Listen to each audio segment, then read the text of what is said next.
பாரதிய ஜனதா கட்சியினுடைய உறுப்பினர் சேர்க்கை இயக்கம் செப்டம்பர் 2ஆம் தேதி பாரத பிரதமர் நரேந்திர மோடி அவர்கள் தன்னை கட்சியினுடைய முதல் உறுப்பினராக இணைத்துக் கொண்டு அதற்கு பின்பாக நாடு முழுவதும் பாரதிய ஜனதா கட்சியில் அத்தனை பேரும், அதாவது ஒவ்வொரு 6 வருடத்திற்கு ஒரு முறை கட்சியிலே தங்களை உறுப்பினராக புதுப்பித்துக் கொள்ள வேண்டும். அந்த வகையிலே கோடிக்கணக்கான நபர்கள் தங்களை கட்சியிலே இணைத்துக் கொண்டிருக்கிறார்கள். இதுவரை 4 கோடிக்கும் அதிகமான உறுப்பினர்கள் கட்சியில் இணைந்திருக்கிறார்கள். இன்று எங்களுடைய கட்சியினுடைய கொள்கையை வடிவமைத்த பண்டித தீனதயாள் உபாத்யாயா அவர்களுடைய நினைவு தினம். இந்த தினத்திலே நாடு முழுவதும் கட்சியினுடைய தலைவர்கள் முதல் கொண்டு கட்சியினுடைய ஒவ்வொரு நிர்வாகிகளும் அவர்களுக்கென்று ஒவ்வொரு பூத்தினை எடுத்துக்கொண்டு அந்த பூத்திலே இன்று வந்து உறுப்பினர்களை சேர்க்க வேண்டும். இது நாள் முழுவதும் செய்யக்கூடிய பணி. இந்த பணி இன்று காலையிலிருந்து கட்சியினுடைய அத்தனை நிர்வாகிகளும் நாடு முழுவதும் ஒவ்வொரு பூத்திலே சென்று வீடு வீடாக உறுப்பினர் சேர்க்கை பணியில் ஈடுபடுத்திக் கொண்டிருக்கிறார்கள். அந்த வகையிலே கோவை தெற்கு சட்டமன்ற தொகுதியினுடைய முதல் எண் பூத், இந்த பகுதியை சார்ந்த இடம்தான் 1ஆம் நம்பர் பூத் வருது. எங்கள் தொகுதியிலே ஒவ்வொரு நிர்வாகிக்கும் ஒரு பூத் முடிவு செய்யப்பட்டு எனக்கு இந்த தொகுதியினுடைய எம்எல்ஏ என்கின்ற வகையில் 1ஆம் நம்பர் பூத்தை கட்சி கொடுத்திருந்தாங்க. இந்த 1ஆம் நம்பர் பூத்துல இன்று உறுப்பினர் சேர்க்கை பணியை துவங்கி இருக்கிறோம். வீடு வீடாக சென்று உறுப்பினர் அட்டைகளை வழங்கி வருகிறோம். ஒரு சில இடங்கள்ல கட்சியிலே ஆர்வமாக நாங்கள் இணைந்து கொள்கிறோம் என்று அந்தந்த பகுதியில் இருக்கக்கூடிய பெண்கள் இன்னைக்கு வந்திருக்காங்க. இன்று கட்சியில இணைபவர்கள்ல அதிகமாக பெண்கள் இருப்பதை நாங்கள் தமிழ்நாட்டுல பார்க்கிறோம். இது எங்களுக்கு மிகுந்த உற்சாகத்தை கொடுக்கிறது, நம்பிக்கையை கொடுக்கிறது. இந்த பகுதியில் எல்லாம் ஒரு காலத்தில் பாரதிய ஜனதா கட்சியில் ஓரிரு நபர்கள் நீண்ட காலமாக கட்சிக்கு இங்க உழைக்கிறவங்க எல்லாம் கூட இருக்காங்க. திரு மருதாசலம் அவர்கள், ராம்போ சுப்பிரமணியம் அவர்கள்,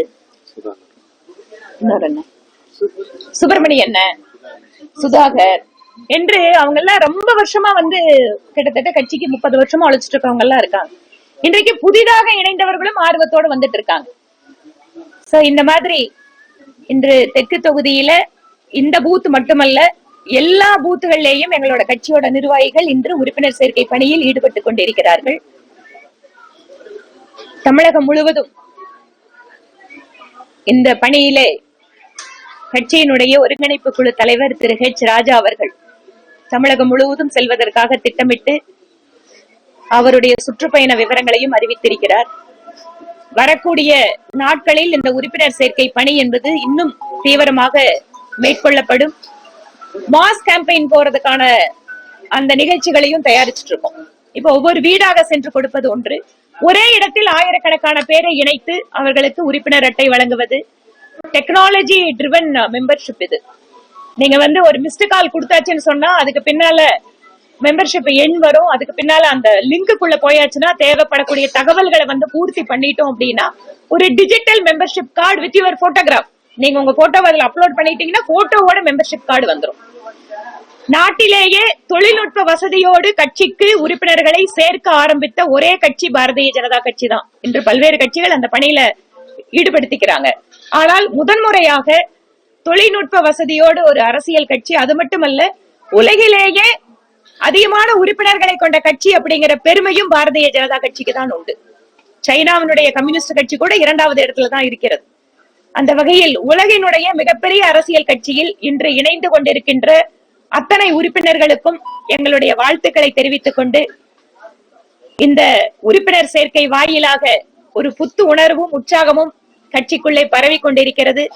இது வரக்கூடிய சட்டமன்ற தேர்தலுக்கு மிகப்பெரிய அளவிலே எங்களுக்கு கை கொடுக்கும். ஏற்கனவே இந்த பகுதியிலே பாரதிய ஜனதா கட்சியின் சார்பில் வேட்பாளராக மாநில தலைவர் திரு அண்ணாமலை அவர்கள் நிற்கின்ற பொழுது எந்த விதமான வேறுபாடுகளையும் தாண்டி, வழக்கமாக பாரதிய ஜனதா கட்சிக்கு சிறுபான்மை வாக்குகள் இருக்காது அல்லது கிராமப்புறத்து வாக்குகள் இருக்காது என்பதையெல்லாம் உடைத்து அத்தனை பகுதிகளிலேயும் மக்களுடைய வாக்குகளை அதிகப்படியான பெற்று இங்கு பாரதிய ஜனதா கட்சி ஒரு வலுவான கட்சி என்பதை கோவை மாவட்டத்தில் நிரூபித்திருக்கிறோம். இந்த உறுப்பினர் சேர்க்கை பணியும் என்பது எங்களுக்கு தமிழகத்திலேயே அதிகமாக உறுப்பினர்களை இந்த மாவட்டத்தில் சேர்ப்பதற்கான வாய்ப்பு இந்த நிகழ்ச்சி வாயிலாக எங்களுக்கு கிடைத்திருக்கிறது. அந்த பணியை நிச்சயமாக கோவை மாநகர் மாவட்டம் மிக சிறப்பாக செய்யும் என்கின்ற நம்பிக்கை இருக்கு. 4 கோடி உறுப்பினர் சேர்ந்திருக்காங்கன்னு சொன்னீங்க.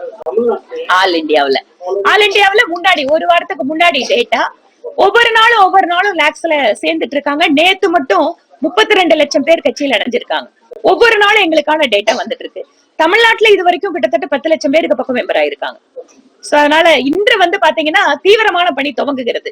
இத்தனை நாள் நாங்க என்ன பண்ணிட்டு இருந்தோம்னா கட்சியினுடைய நிர்வாகிகளுக்கு முக்கியத்துவம் கொடுத்து அவர்களோட அந்த உறுப்பினர் புதுப்பித்து பணிகளை பார்த்தோம். இன்னையிலிருந்து மாஸ் கேம்பெயின் ஆரம்பிக்குது.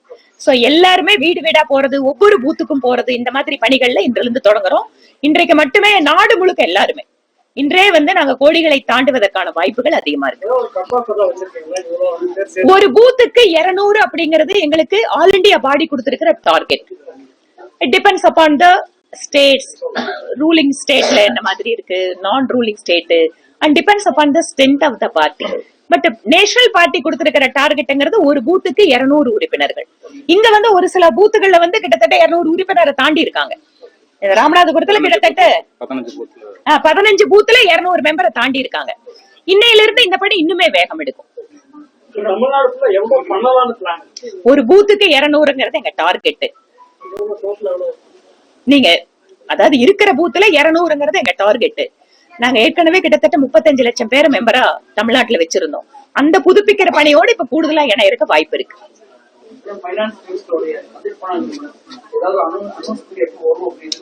ஜிஎஸ்டி தொடர்பான விஷயங்கள் எல்லாமே அபிஷியல்ஸ் அவங்க தனியா எந்தெந்த பொருட்களுக்கு என்ன மாதிரி அதை கொண்டு வரலாம் அப்படிங்கறத அவங்க ஒரு கன்சாலிடேட் பண்ணி கொடுத்திருக்காங்க. இதற்கென்று தனியாக ஒரு அமைச்சர்கள் குழுவும் அமைக்கப்பட்டிருக்கு. ஜிஎஸ்டி தொடர்பாக இன்னும் இருக்கின்ற சிக்கல்களை எல்லாம் களைவதற்காக ஏற்கனவே ஒரு அமைச்சர்கள் குழு அமைக்கப்பட்டிருக்கிறது. கோயம்புத்தூர்ல கிடைச்சிருக்கக்கூடிய ஜிஎஸ்டி தொடர்பான அத்தனை விஷயங்களும் அந்த அமைச்சரவை குழுவிற்கு சமர்ப்பிக்கப்படுகிறது.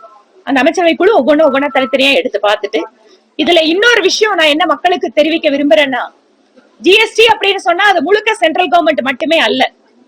ஜிஎஸ்டி தொடர்பாக இருக்கக்கூடிய குறிப்பாக இந்த கொங்கு மண்டல பகுதியில் சிறு குறு தொழில்கள் இருக்கக்கூடிய ஜிஎஸ்டி பிரச்சனையில அந்த மீட்டிங்ல வந்த தகவல்களை எடுத்துட்டு ஒன்று மத்திய அரசாங்கத்துக்கு நேரடியாக கொடுத்திருக்கோம். இரண்டாவது மாநிலத்தினுடைய நிதியமைச்சர், ஏனென்றால் அவர் தான் ஜிஎஸ்டி மீட்டிங்க்கு போறவர், அவர்கிட்டவும் இந்த ஜிஎஸ்டி தொடர்பான கருத்துக்களை நான் அவர்கிட்ட கொடுக்கலான் இருக்கேன். ஏனென்றால் மத்திய மாநில அரசுகள் இணைந்துதான் ஜிஎஸ்டியில முடிவெடுக்கிறாங்க. அதனால மாநில அமைச்சரையும் இது தொடர்பாக சந்திக்கிறேன்.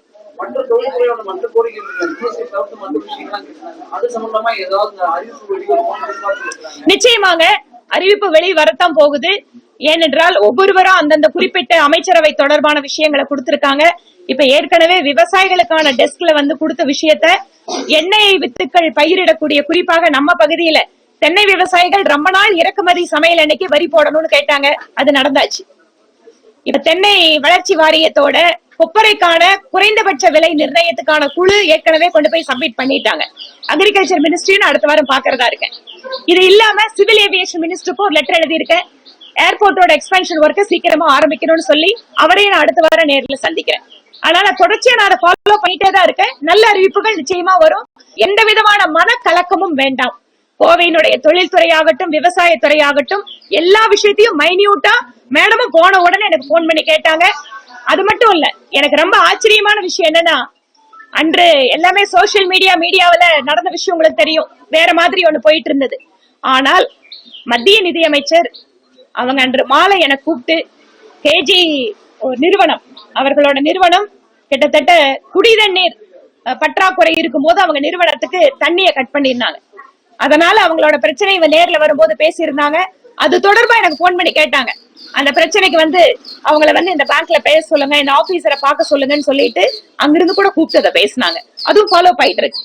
அதனால மக்களுடைய பணிகளில் 1% கூட சுணக்கம் இல்லாமல் பாரதிய ஜனதா கட்சி மத்திய அரசும் செயல்படும். போலியான பேர்களை பதிவு செஞ்சு அரிசி கொடுக்கறத மாத்திருக்காங்க. ரேஷன் அரிசி பல்குல மட்டும் இல்லாம ஸ்மார்ட் கார்டுலயும் கலப்படம் வந்து அதிகாரிகள் அதை பத்தி அவங்களுடைய பார்வை. நிச்சயமா அது ஸ்மார்ட் கார்டுல கூட போலியா பண்றாங்கன்னு சொன்னா ரொம்ப அதிர்ச்சியா இருக்கு. ஏன்னா ஸ்மார்ட் கார்டு கொண்டு வந்தது காரணமே என்ன? ஏழைகளுக்கு அது போய் சேரணுங்கிறது. ஸ்மார்ட் கார்டு, கேஸ்ல வந்து ஆதாரம் இணைக்கிறது, இதுக்கு எல்லாமே காரணம் என்ன? யார் தகுதியான ஏழைகளோ ஏழைகளுக்கு போய் அரசாங்கத்தினுடைய திட்டம் சேர வேண்டும்ங்கிறதா நோக்கம். இதுல கூட இடைத்தரகர்கள் இல்ல வந்து மிஸ்யூஸ் பண்றாங்கன்னா அதிர்ச்சியா இருக்கு. மாநில அரசு இது குறித்து விசாரிக்கணும் அப்படின்னு நான் உங்க வாயிலாவே கேட்டுக்கிறேன். தமிழ்நாட்டில் அடுத்தடுத்து நடக்கும் என்கவுண்டர், கோயம்புத்தூர்லயும் நடக்குது, பட் என்கவுண்டரா எல்லாம் காலில் விட்டுருக்காங்க. சட்டம் ஒழுங்கு சம்பந்தமா பல்வேறு விமர்சனங்கள் இருக்கிற ஒரு சமயத்துல என்கவுண்டர் அடுத்தடுத்து நடக்குது. தமிழ்நாட்டுல சட்டம் ஒழுங்கு சரியில்லை, சட்டம் ஒழுங்கு வந்து மோசமா இருக்கு அப்படிங்கிற விஷயத்த, அதிலும் குறிப்பாக கடந்த 3-4 மாத காலமாக நாங்க எல்லாரும் பேசிட்டே தான் இருக்கோம். ஆனா கவர்மெண்ட் என்ன பண்ணது, ஒரு நீசருக்கு ரியாக்ஷன் மாதிரி 2 பேர்த்த என்கவுண்டர்ல போட்டா மக்களை சமாதானப்படுத்திடலாம்னு நினைக்கிறாங்க. இதுதான் இந்த கவர்மெண்டோட ஒரு அப்ரோச்சா இருக்கே தவிர, உண்மையாகவே சட்டம் ஒழுங்கை எப்படி வந்து பராமரிக்கணும், இல்ல அது என்ன பிரச்சனை, அதுக்கு வந்து காரணம் என்னன்னு ஆராய்ச்சி பண்ணி அதுக்கு தீர்வுகள் கொடுக்கறதா இல்ல. 4 பேர்த்த என்கவுண்டர்ல போட்டோம்னா சட்டம் ஒழுங்கை நாங்க கண்ட்ரோல்ல கொண்டு வந்துட்டோங்கிற ஒரு மனோபாவம் தான் மாநில அரசிடம் இருக்கிறது. திருநெல்வேலி மாவட்டத்துல வந்து அரசு உதவி பெறும் பிரிவின் மாணவர்கள் சண்டை வந்திருக்கு. நேற்று பாத்தீங்கன்னா ஒரு மாணவன் கத்தி, கடப்பார ஆயுதம் அதெல்லாம் வச்சிருந்துட்டாங்க. ஒரு பையனை வந்து நிரந்தரமா ஸ்கூல்ல இருந்து எடுத்தாங்க. 2 பேருக்கு மேல வந்து தற்காலிகமா எப்படி பாக்குறீங்க? குறிப்பாக தென் மாவட்டங்கள் பள்ளிகளிலே கூட மாணவர்களுக்கு மத்தியில் இந்த மாதிரி நடக்கிறது இது புதிதல்ல, முதல் முறையும் அல்ல, தொடர்ச்சியா அது நடந்துட்டு இருக்கு. ஒரு திராவிட மாடல், சமூக நீதிக்கான மாடல் அப்படின்னு பேசுற நம்ம மாநிலத்துல இளம் வயதில் இருக்கக்கூடிய மாணவர்கள் மத்தியில கூட இந்த அளவுக்கு ஜாதிய பிரிவினை இருக்குது அப்படின்னு சொன்னா, 50 ஆண்டு காலம் எந்த சித்தாந்தம் எந்த சமூக நீதினு பேசுறீங்களோ அது அப்ப வந்து அது தோல்வி அடைந்திருக்கிறதான அர்த்தம். அப்ப இது காரணம் என்ன? நீங்க வந்து வெறுமனே சமூக நீதி பேசுறதால இந்த பிரச்சனையை உங்களால மறைக்க முடியல, அதை மாத்த முடியல. அப்ப இதற்கான தீர்வுகள் அப்படிங்கிறது தனிப்பட்ட மனமாற்றங்கள். இதற்கு வந்து எந்த முயற்சியும் எடுக்காம நாங்க சமூக நீதி, நாங்க திராவிட மாடல் அப்படின்னு சொல்லிட்டு பிரச்சனைகளை மூடி மறைப்பதுதான் இந்த அரசாங்கத்தினுடைய வேலையா இருக்கு. பாஜக கண்டிச்சு காங்கிரஸ் கட்சி வந்து மாநாடு முதலமைச்சரும் தமிழ்நாட்டுல வந்துட்டு 2019 இருந்து பாத்தீங்கன்னா பிஜேபியை எதிர்த்து அல்லது மோடியை எதிர்த்து அப்படி ஏதாவது அரசியல் செஞ்சாதான் அவங்களுக்கு அரசியல் நினைக்கிறாங்களே தவிர, மக்களுடைய பிரச்சனைகளை புரிந்து கொண்டு மக்களுக்காக பேசுகின்ற நிலையில காங்கிரஸ் கட்சி இல்லை. திரும்பவும் அவங்க தமிழ்நாட்டுல திரு செல்வ பெருந்தகை மாநிலத்தினோட தலைவர், பட்டியலினத்தை சார்ந்தவர்கள் மீது நடக்கக்கூடிய தாக்குதல்கள், மாநில அரசு வந்து மெத்தனமா இருக்கிறது எல்லாம் தெரியும். ஆனா இதையெல்லாம் விட்டுட்டு பிஜேபி எதிர்த்து அவர் கூட்டம் போடுறாரு.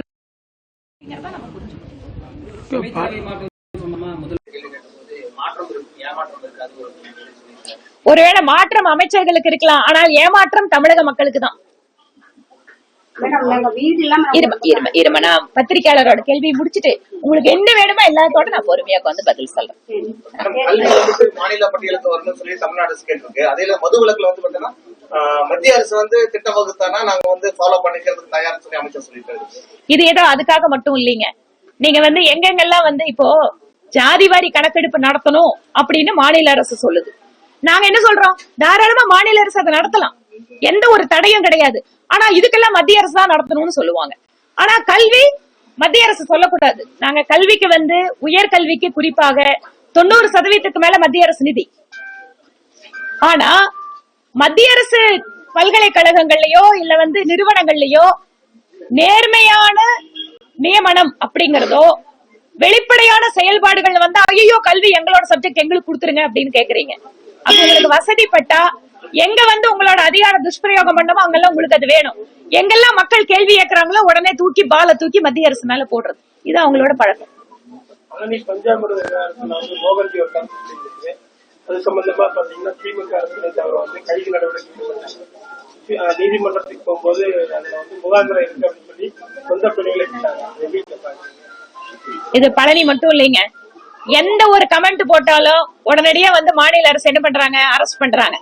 ஆனா இங்க பெண்களுக்கு எதிராக நடக்கிற கொடுமைகள், மத்த பட்டியலினத்தை சார்ந்தவர்கள் மேல நடக்கிற கொடுமைகள் எல்லாம் கண்டு காணாம உட்கார்ந்துட்டு இருக்காங்க. இந்த கவர்மெண்ட்டுக்கு எப்படி இருக்குதுன்னு கேட்டா, யாராவது ஒருத்தன் பேஸ்புக்ல கமெண்ட் போட்டா அவனை தூக்கிட்டு போறாங்க வெடிய வெடிய. உண்மையான குற்றவாளிகள் எல்லாம் இருக்கிறவங்க எல்லாம் வெளியில சுத்திட்டு இருக்காங்க. இது இந்த கவர்மெண்ட் இன்சென்சிட்டிவ் கவர்மெண்ட். மேடம், நாளை முதலமைச்சர் பிரதமரை சந்திச்சு தமிழ்நாட்டுக்கு நிலுவையில் இருக்கிற நிதியை வேணும் சொல்லி கேட்க போறாங்க. இங்க நிதியமைச்சர் என்ன நிதியெல்லாம் மொத்தம் கொடுத்தாச்சுன்னு சொல்றாங்க. ஒரு மாநிலத்தினுடைய முதலமைச்சர் பிரதமரை பாக்கறதுல தவறே கிடையாது. மாநிலத்துக்காக அவர் வைக்கிற கொள்கைகளை கோரிக்கைகளை தாராளமா வைக்கலாம். ஆனா மத்திய அரசு கொடுத்து கொண்டு இருக்கக்கூடிய நிதிகள் எல்லாம் கூட நிறைய திட்டத்துல பயன்படுத்தாம திருப்பி அனுப்புறதும் இல்ல, மத்திய அரசு குறிப்பாக ஏழைகளுக்கும் பெண்களுடைய பாதுகாப்புக்கும் கொடுக்கின்ற பணம் எல்லாமே நிர்பயா நிதி தமிழ்நாடு செலவு பண்ணாம திருப்பி அனுப்பிச்சிருக்கு. கொடுக்கிற பணத்தை ஒழுங்கா செலவு பண்ண மாட்டேங்கிறீங்க. ஆனா போய் பிரதமர் பணம் கொடுக்கலன்னு கோரிக்கை மட்டும்தான் வைக்கிறீங்க. ஏன்? எத்தனை சென்ட்ரல் கவர்மெண்டோட திட்டத்துல பணத்தை திட்டத்துக்கு செலவு செய்யாமல் தமிழக அரசு திருப்பி அனுப்பி இருக்கிறது? அதற்கெல்லாம் பதில் என்ன? நன்றிங்க. எனிதிங்?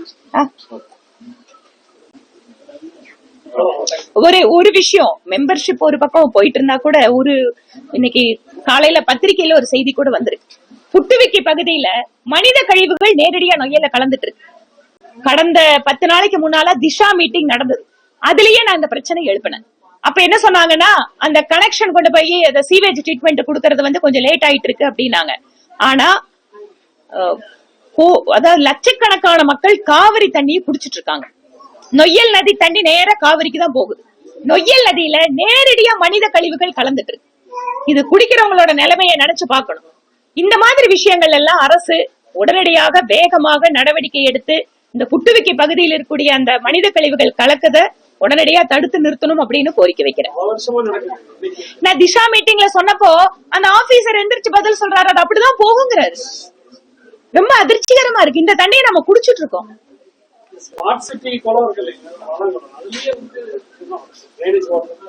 சீவேஜ் வாட்டரோட ஸ்மார்ட் சிட்டிக்கு கோடிக்கணக்கான பணத்தை செலவு பண்ணிருக்கோம். ஆனா நிலைமை இப்படி இருக்கு. பிரதம மந்திரி பார்த்து மத்திய அரசு பணம் கொடுக்கலன்னு மட்டும் எல்லாம் சத்தமா பேசுறாங்க திமுக.